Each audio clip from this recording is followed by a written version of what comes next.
Hello, fellow developers, entrepreneurs, and creators. My name is Frank Kruger. I'm a developer with over 25 years of experience.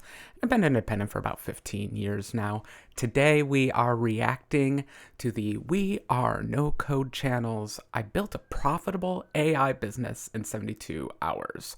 Now, it took me about 2 years to take my business to be profitable, so you can tell I'm pretty excited about this one. Also, this is the first video of the channel. Welcome. So, without further ado, let's just get into it. With the tools we have at our disposal today, it's easier than ever to build out the first version of your product, even without coding skills. But how easy is it to make that app profitable? Well, to answer that question, in the next 72 hours, I'm gonna... It's hard. I'll just cut to the chase. It's hard. Come up with an idea, validate it, build it with no-code and AI tools, and launch it in the market. And the catch is, I need to make it profitable before the end of this video in 72 hours. It's foremost, every $1 million business starts with one thing, an awesome idea. Now, because the job market is so terrible these days, I thought I would build something for job seekers, but I don't have the exact idea. So the first thing I'll do is a bit of brainstorming with a good old friend of mine from France called Claude. No, not that guy. I meant Claude. The first one is what I love, tailoring the resume to specific job descriptions here. So we're gonna build a startup that does this, leveraging AI. But this idea is not gonna be complete until we've answered 3 questions. Who's the customer? What's the problem? And what is the business model we're gonna use to monetize it? So for this, Good chart, honestly. Identifying your customers, pretty darned important when you're starting a business. You can have a great idea, but maybe it's only good for you.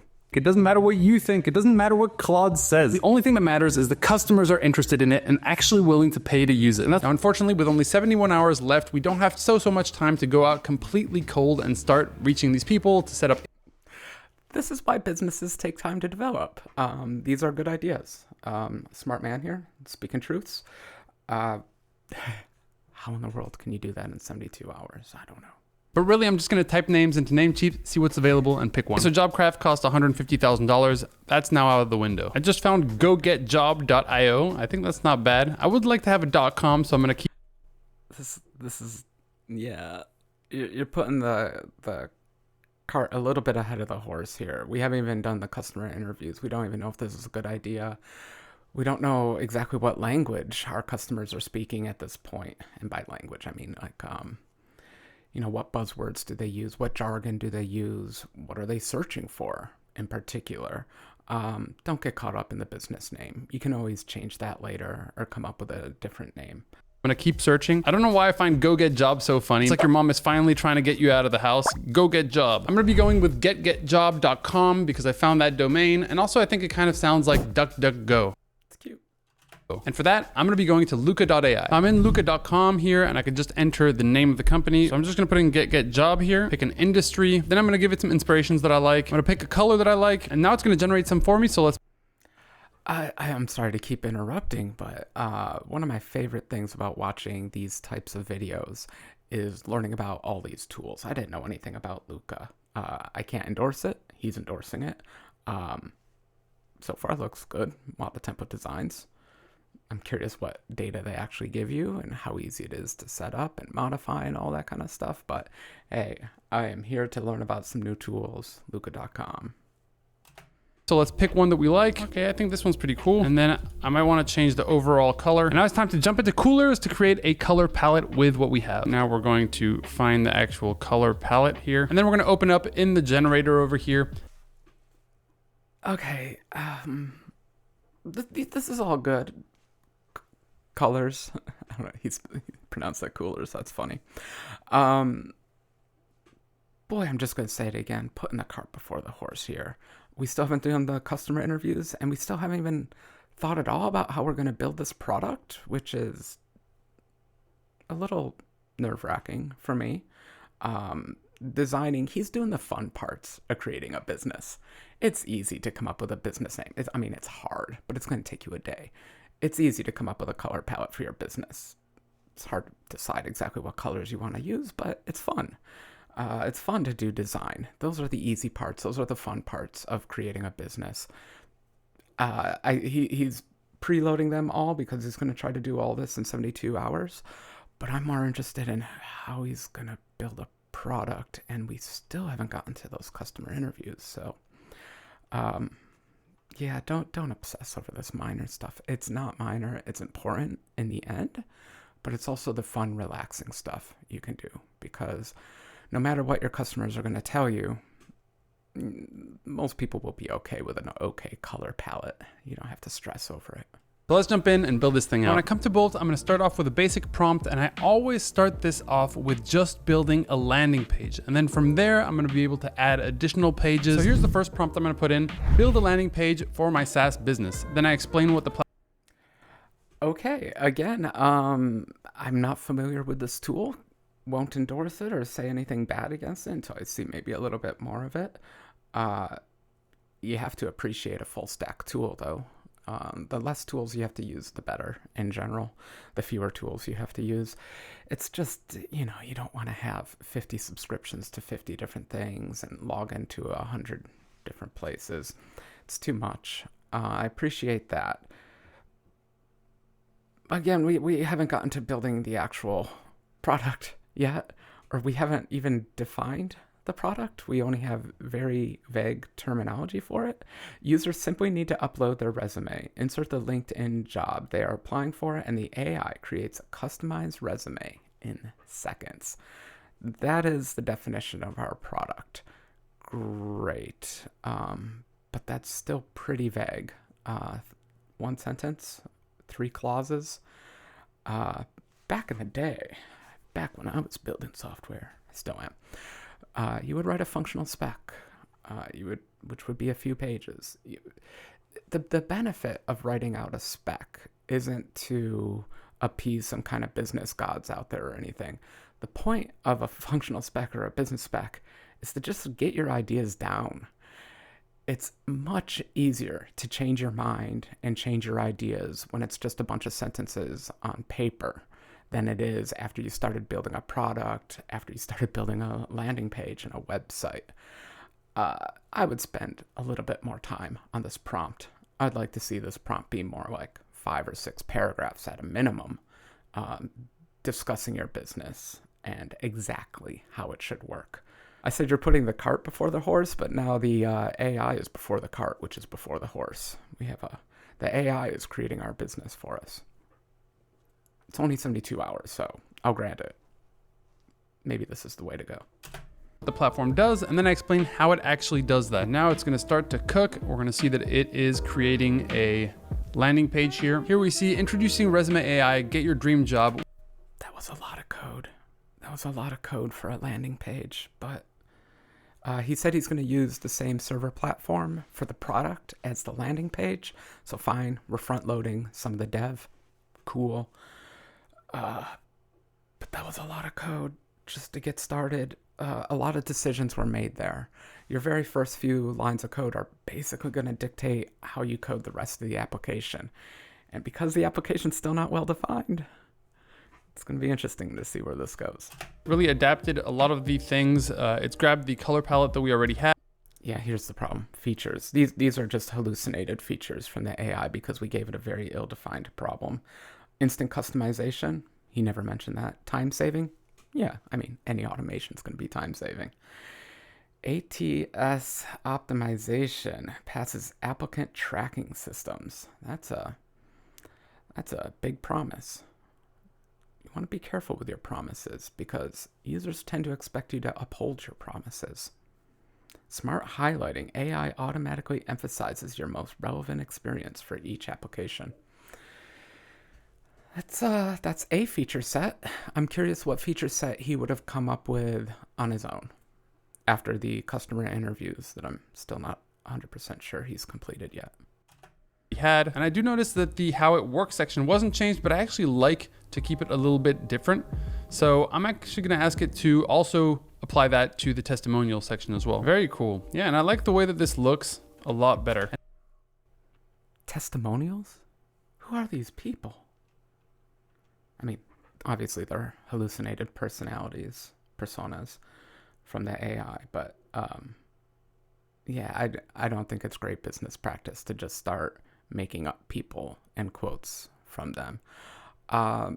If you desperately want personas and quotes, just get your friends, Tell your friends, I need a good quote about this thing. At least make it legit, make it real.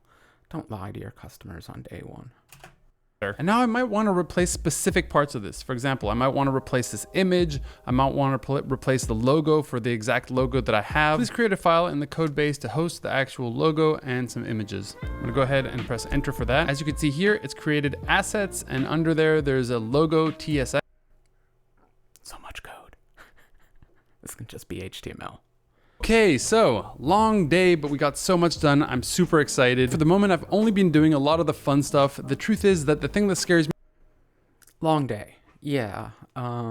You're going to have to do a lot of work when you're first bootstrapping a business. What's 72 hours? Is that 9 days? I guess 8-hour days. 8-hour day is what you would work at a big corporation or something like that, a well-established business. When you're making your own business, you're going to work a little bit more. That's just how it is. But yeah, successful. I'd say, look, he built a landing page.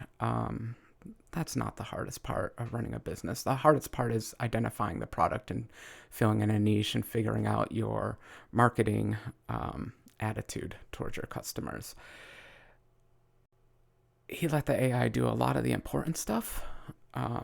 Decide the feature set, decide exactly the marketing text. What scares me the most is the core, the engine behind this. We're going to be building that out with Make, which is an automation platform. It's basically I thought we were using Bolt, but I guess Bolt is just the web host with a fancy web editor.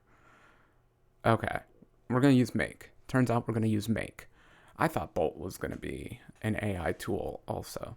Cool thing is that with Make, we're going to be able to tap into all sorts of APIs, and we're going to be able to have this done through several steps in different modules. And then hopefully it's going to pump back the exact result we're looking for as a PDF file. But this is Oh, we're doing PDFs. Okay. Well, we just added a whole bunch of difficulty to our problem. I was really curious, what input formats would he accept for the resumes? Like, is it going to be Google Docs? Is it going to be Microsoft Word? Is it going to be Markdown? It's PDF. Ooh. I'm a little bit nervous, to be honest, because PDFs aren't documents. They act like documents. They look like documents. They quack like documents, but they're not documents. They're more like images. Text is fixed. The flow of the text is already done. There's no paragraph element. There's just characters and lines and words in exact coordinate positions. It's more like an SVG. It's more like an image than it is a document. So I'm a little bit nervous about PDF, but this is a great use case for AI because I, as an experienced developer with more years than I'd like to admit doing graphics programming, I'm afraid of PDF. It's a big format where people can do a lot of nasty things. And so just accepting PDFs from the user and then modifying them, that's tricky business. But to his credit, it's a perfect use for AI. I'm afraid of working with PDFs. So yeah, let's have an AI work with it instead. This is going to take a good amount of work, and so tomorrow we're going to start off with that. And so now it's time to wrestle my daughter to bed. To-do lists. If you're building a business, building an app, building anything, to-do lists. I love to-do lists. Keep it informal, keep it simple. You don't need a fancy to-do app. Just a piece of paper and a crayon, and you are good to go. I have 48 hours left to go, so let's see what we can get built, launched, monetized in that. 48 hours left to go. Okay, so that means 24 hours. I guess we're using wall time. We're not using work time. So, okay, this is making a little bit more sense. So 3 days, we're building a business. 1 day has already been spent goofing off, making graphics and getting domain names. Today, all the real work's going to get done. I'm excited. Make is legitimately my favorite automation. Oh, Make is the sponsor. Okay. I've used Make before, though.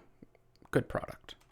Okay, so now I'm gonna call my buddy Cole and we're going to start building out this full scenario in Make that's gonna allow us to go from upload PDF to download PDF. All right, Cole, we're gonna build this out. You ready? Build a business in 3 days with a friend's help. no shame. Building a business by yourself is incredibly hard. Having any support that you can get, well worth it. After they have uploaded their resume and also input the link of the job description they're trying to tailor to, it's going to essentially create a trigger. And this is through a webhook. Now the next module here is OpenAI. So ChatGPT is. I'm gonna skip through kind of the make tutorial since this is sponsored content. Please watch this video if you want an introduction to make. Dumpling is basically an API that we're gonna tap into so that we can convert the PDF that we uploaded. So okay. We got an answer to one of my questions. My question was, how in the world is he ever going to work with a PDF? Again, this isn't 100% true, but think of a PDF as an image, not a document. It's a multi-page image, and it has vectors, it has real text input, but it's fixed layout.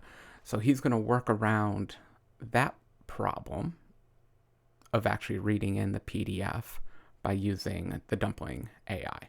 Cool. One problem is Dumpling AI is never going to be able to preserve the formatting of the PDF. So it's going to be a little bit tricky.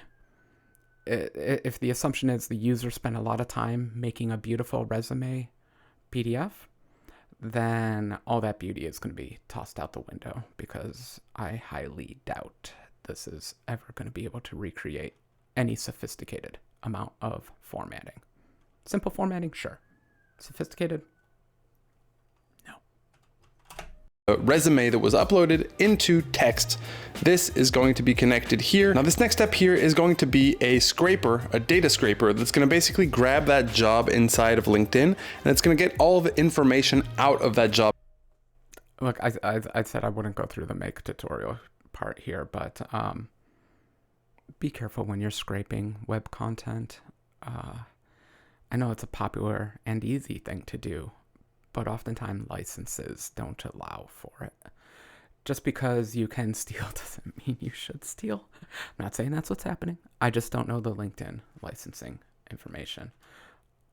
What I'm gonna do is start sending out some outreach messages to a number of people, and then we're gonna go and build the thing. So yeah, Getting customers before you have the product.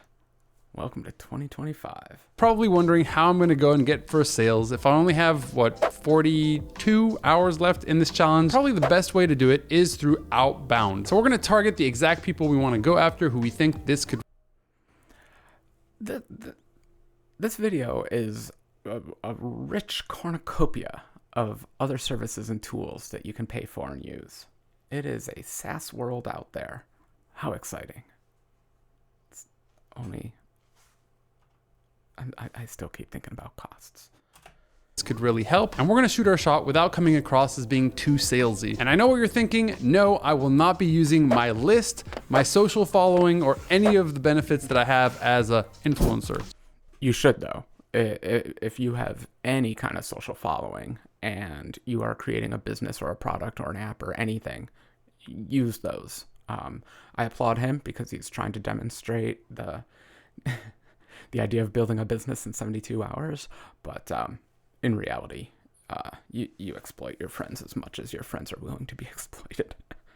So let me break down the 3-step strategy I'm gonna use to do it. Step 1 of this process is to build a list. And the best place for me to do this at this point is gonna be LinkedIn. And if I choose to attend one of these, I'm gonna be able to get access to this list of individuals. And to be a bit sneaky, here's what I'm gonna do. I'm just gonna find people who have this little open for work right here and who are attending this event as well. And I'm gonna open all of these and I'm gonna start copying the URL of these profiles.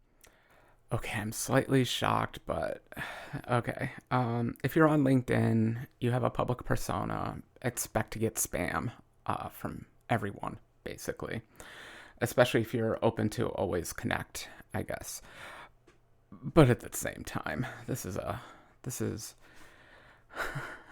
I'm just going to say that it's a bit of a creepy way to get business contacts, customer contacts. For skipping the step that I wish you had spent more time on is interviewing customers and finding out what they want.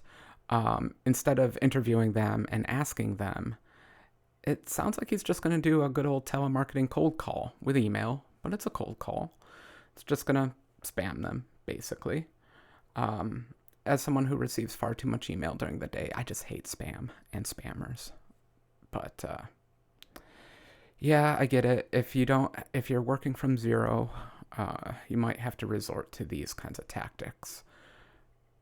Do your best not to, though. Make the world a better place. Decrease the amount of spam. Don't increase the amount of spam.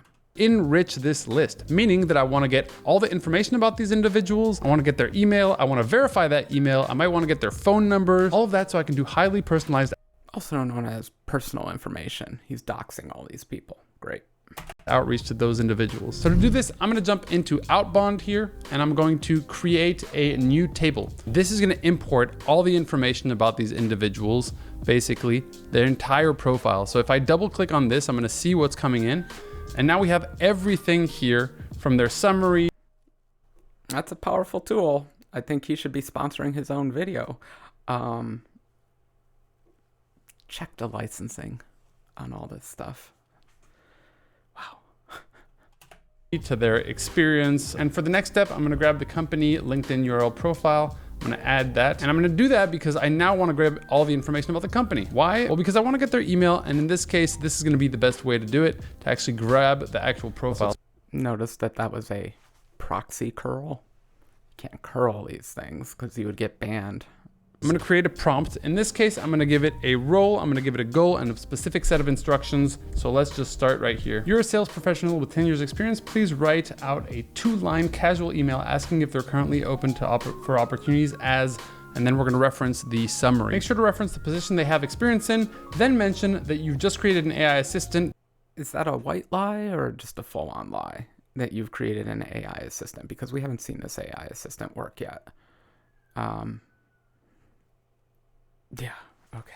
Again, the AI before the cart before the horse. But I have bigger fish to fry because I haven't even built the app yet. So next step is going to be to jump into building the actual interface for this app so we can connect it to the... No, we're not building the app. We're building the interface.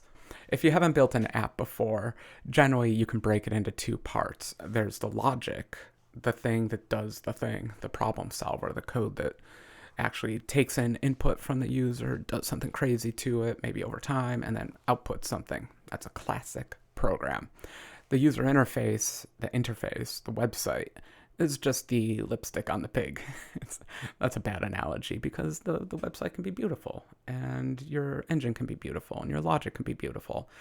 But building the interface is, again, one of those fun parts.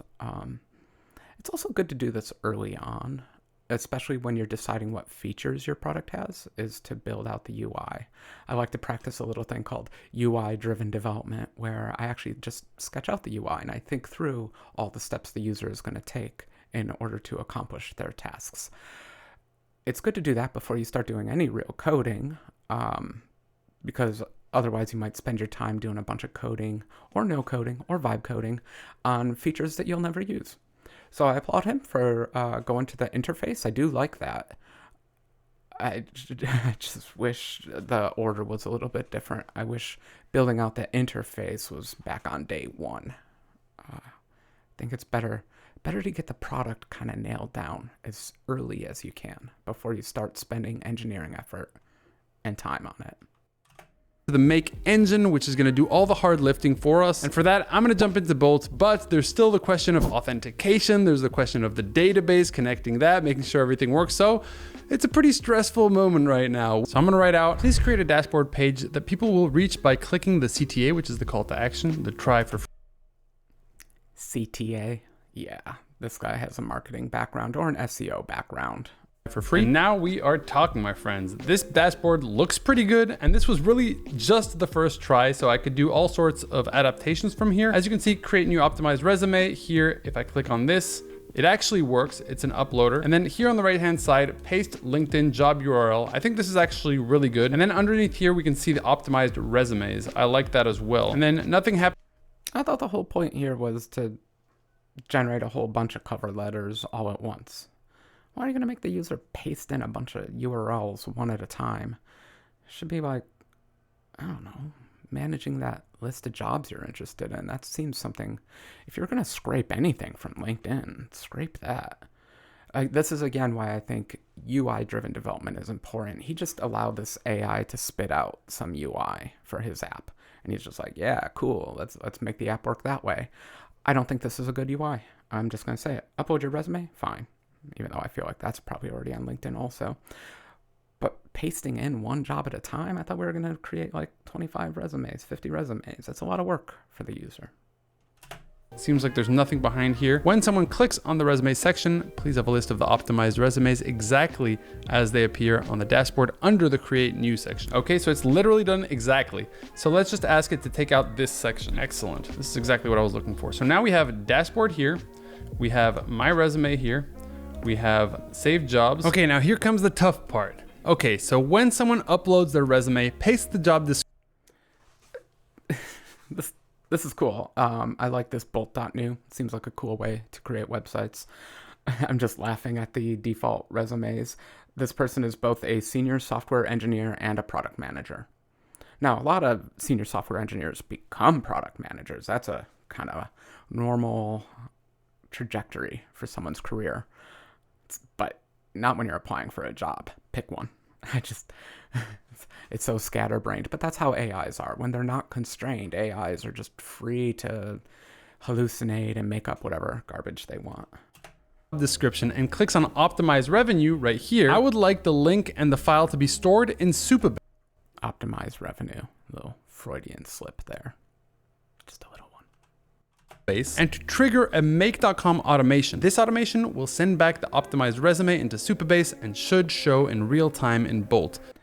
So I don't want to have the entire video up here. I do recommend everyone go watch this video themselves. It's a mere 30 minutes. I'm going to skip through a few of these parts. I'm going to upload a random PDF and I'm going to input a random job description from LinkedIn. Okay, on the dashboard, the upload resume doesn't seem to be working and I input the job link, but the button to optimize it doesn't show anymore. So I'm basically yeah, here's look, I love this modern world of no code, vibe coding, all that stuff. This is the scary part of that world, is when something doesn't work, because you've just been letting the AI lead you along. And so when something breaks, you're not in a great place to figure it out. You can figure it out with enough prompting, with enough backtracking. Hopefully this person will be able to figure it out. But I just got a chill down my spine, because debugging software when you know everything about that software and when you wrote that software by hand is difficult. Debugging software when you don't know anything about it is much, much, much, much more difficult. I'm basically going to ask for it to do this for us. Perfect. It now has uploaded it. We're going to add that link. And as soon as I add this stuff, it's going to essentially send it out and start optimizing it. Failed to upload files, new row violated, row level. Yeah. This is an intricate piece of software. The UI is simple, but he's having 100 services talk to 100 services.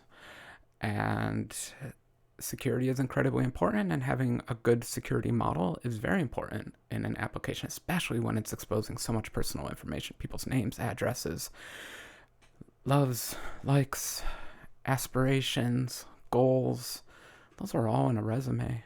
It's you want to make sure you get security right. So a second chill went down my back when that error popped up, because I'm not sure how he's ever going to debug this. We're going to go to authentication, and here we're going to go to email templates, and we're pretty much going to ask for it to sign up. And here I'm going to click on providers. I'm going to go ahead and just enable the email, but I'm actually going to say no need for confirmation email, because I am not going to connect this to an actual email server for the moment.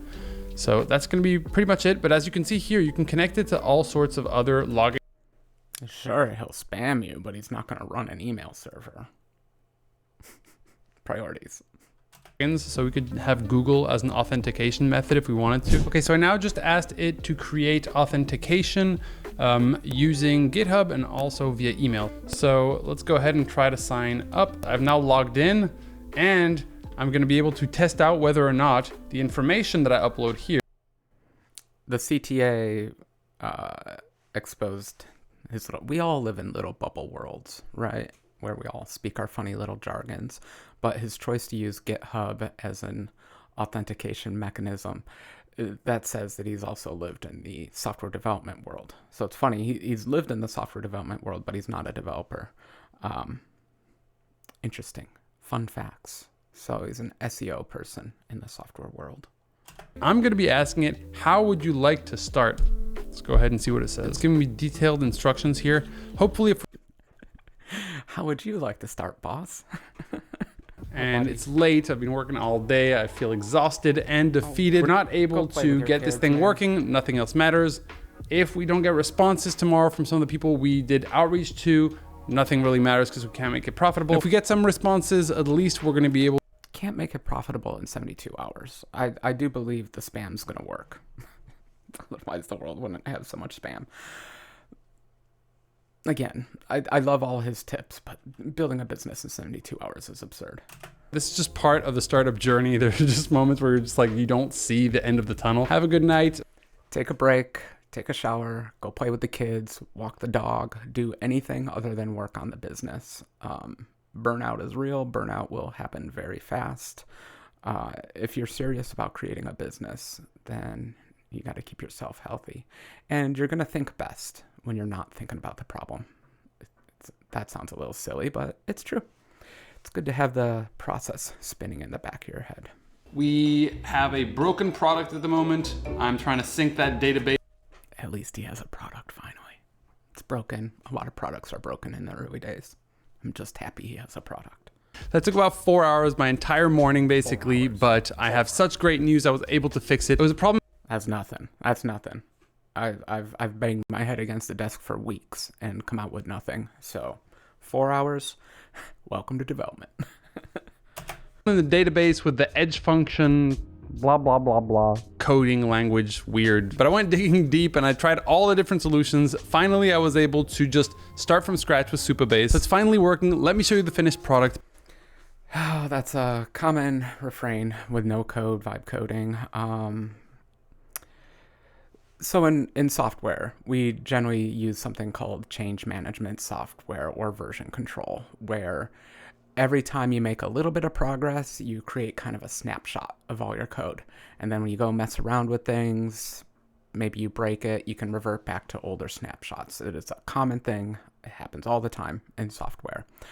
One of the biggest problems with unsophisticated tools, I know there are more sophisticated tools out there, is that they don't have good version tracking. And so when you do paint yourself into a corner where you just don't know what's going on, you do have to start from the beginning again. And though it sounds terrible, it's probably a good idea. Rip that Band-Aid off and just do it. Otherwise, please do learn how to use the version control of your favorite vibe coding tool of choice. But before that, I have even better news. I received 4 emails back from the people I emailed yesterday. So one of them said super interesting and signed up directly for an account.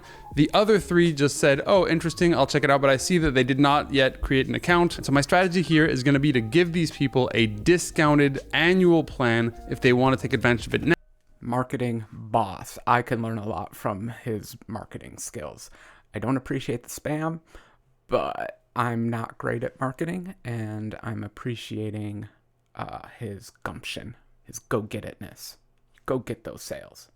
But letting them know that plan's gonna expire very soon. I'm gonna make the plan only $149 instead of what normally would be $290 per year. And I also told them I would give them priority access to support so that we could hop on calls and help them actually fine tune those if needed. So I'm trying to make an offer they can't refuse, and that's oftentimes what we do in early. Okay, I'm just breaking in every 2 seconds now. Support is the hardest part of having a business and a product. You can create a product that works 99% of the time, but that 1% is going to kill you in support.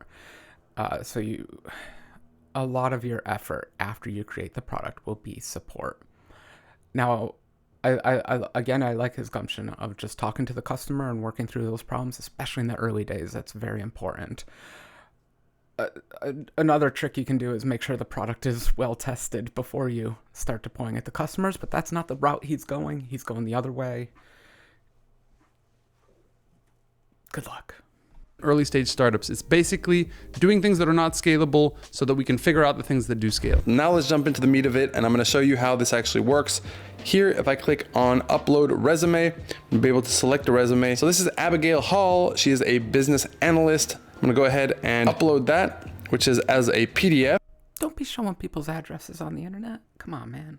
This is basically the automation that is running. We're doing all those different functions, so it's probably going to take a couple of seconds. This thing now works. I can go into resume and I can Does it?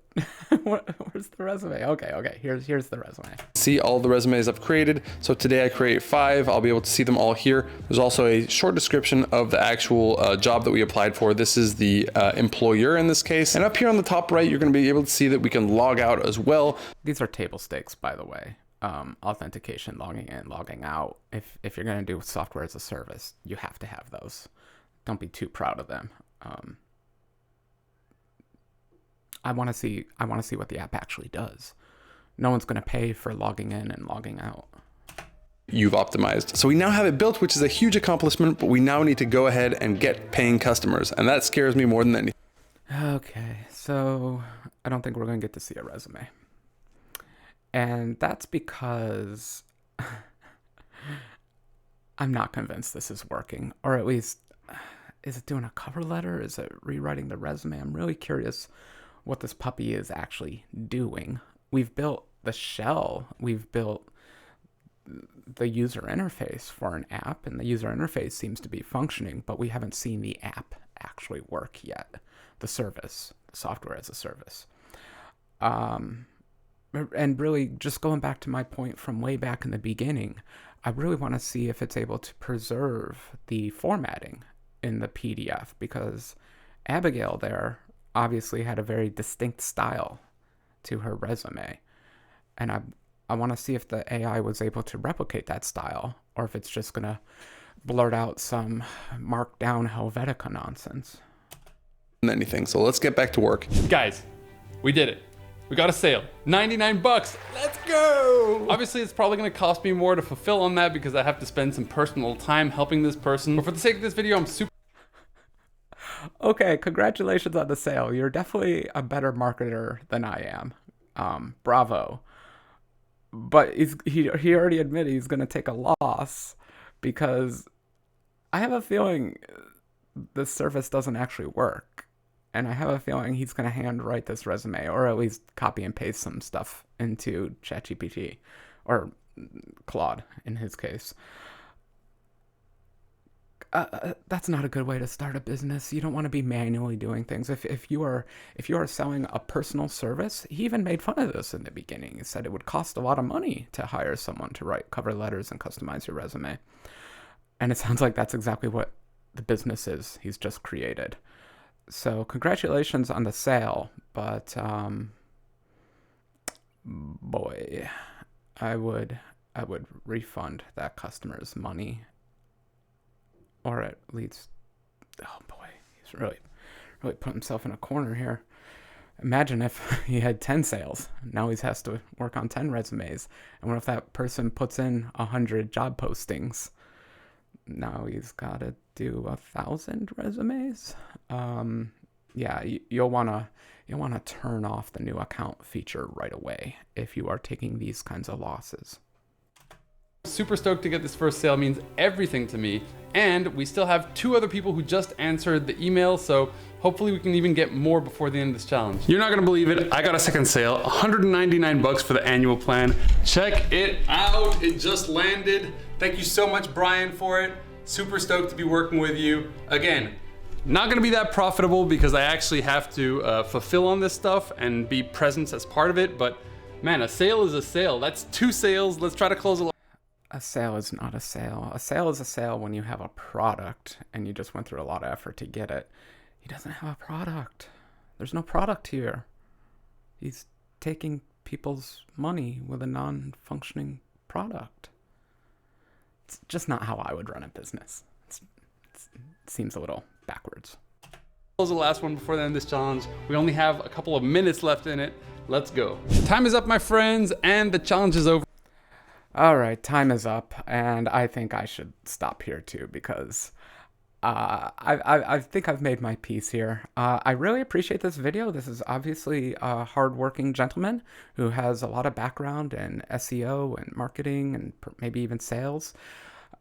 This is not how you should create a business at all. Of course, you can't create a business in 72 hours and get paying customers. So the whole premise is absurd. But it was fun. It was fun to see a whole new set of tools to use. I think Make is cool. The Bolt thing is cool. The spamming software, please don't use that. This is not the right way to create a business. But I have to appreciate his gumption and his get-to-itness.